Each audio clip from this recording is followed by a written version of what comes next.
Hello everybody, I want to welcome you to the Genso team's Christmas jars for 2018. I'm going to demonstrate how simple it is to make the soda bread that we have prepped for you. To start out, let me show you what ingredients we have to work with.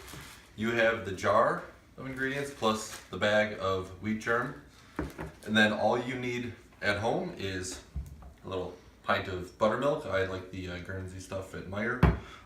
Some butter, and that is it for ingredients. You're gonna need a baking sheet lined with parchment paper, and then a bowl with a little scraper to mix it all in, and a frying pan, because to start out, we're going to toast the wheat germ.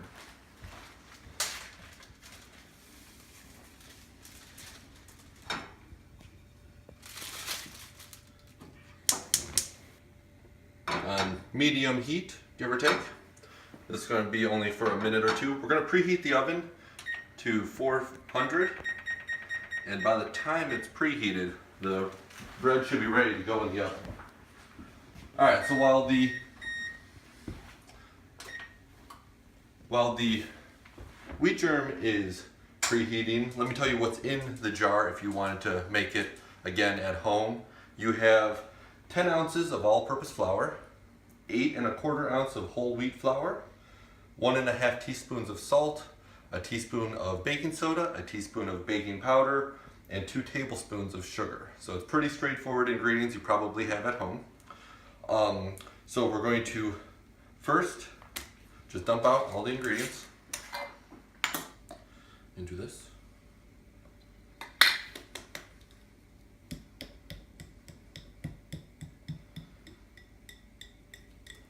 Alright. So then once the wheat germ, which is 1 1/2 ounces or about 1/2 cup of wheat germ, once that is toasted, and you'll be able to smell it, at that point we'll add it to the mix as well. We're going to melt about 2 to 3 tablespoons of butter.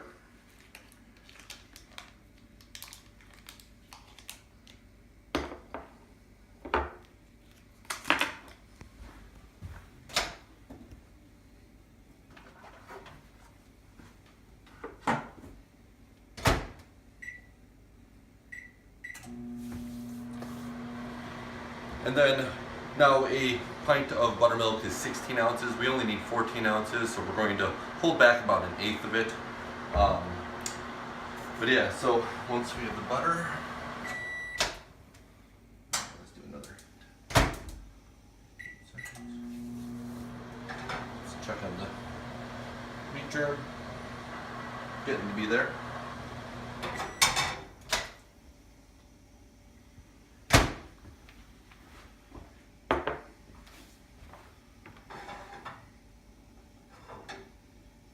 Up a little bit. If you aren't familiar with wheat germ, it does have a distinct smell when you toast it. I like it. I think it's enjoyable. Some other options, if you wanted to make the bread again, you could get a block of cheese and maybe cut up 3/4 of it into cubes and good chunks of it. You could add that as a variant.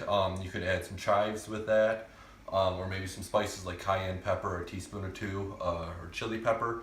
Give it a little bit of heat.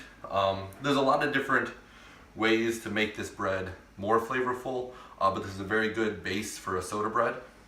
Alright, so I think you got a little bit of smoke coming from the wheat germ. So that should be good. We're going to add that into the mix.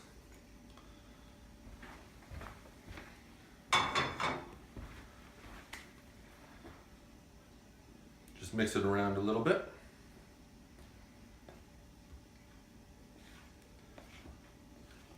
I like to do a lot of different breads, but soda bread is nice because from the moment you begin to the moment you're pulling bread out of the oven, it only takes about an hour, and that, obviously with yeasted breads it can take several hours. So this is something that is just pleasant if you're in a hurry or you just want to do it quick. Alright, so now at this point we're going to add the buttermilk and the butter and start the mixing process.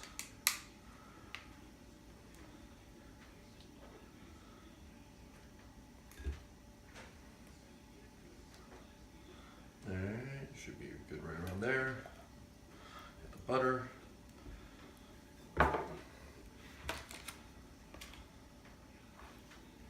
and it's going to get a little gooey.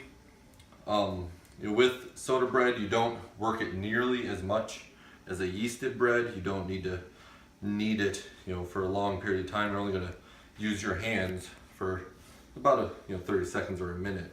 But we just want it to come together first with the spatula.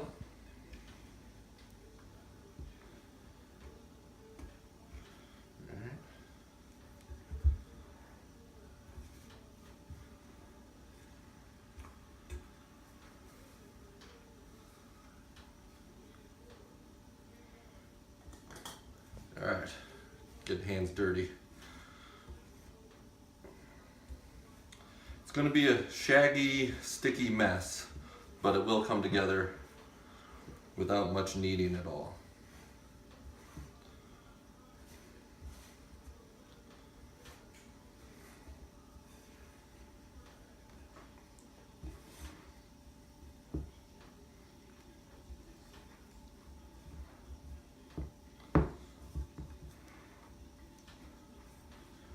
Another flavor variant I like is at Trader Joe's they have this seasoning. It's an everything bagel seasoning, and if you add it to this, it gives a nice flavor and alternative style.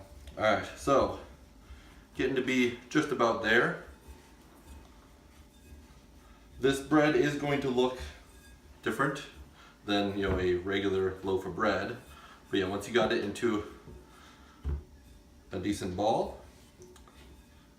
Alright, so now take the parchment paper on a baking sheet and you can just transfer it, shape it.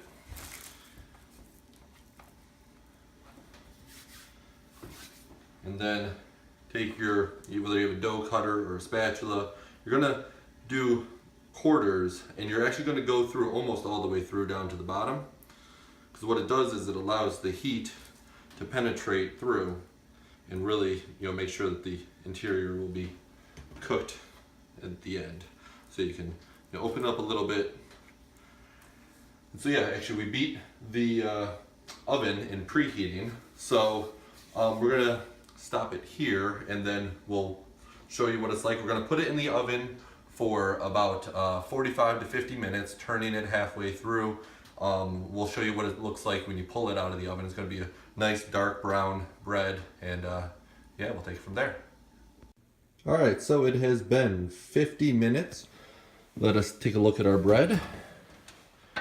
It is looking pretty good. We did bake the bread on the lower middle rack, and I did rotate it halfway through at about the 25-minute mark. It's got the right color, a little bit burnt at the tips is okay. But yeah, nice crusty exterior. One thing you can do now at this step, which is optional, is if you want to melt a tablespoon of butter, or maybe two, and then brush it on top with a pastry brush. But yeah, so the next step is I'm going to transfer it from the baking sheet over to a wire rack to let it cool. So, we hope you enjoy this loaf of soda bread, and we hope you enjoy making it as well. And thank you, and Merry Christmas.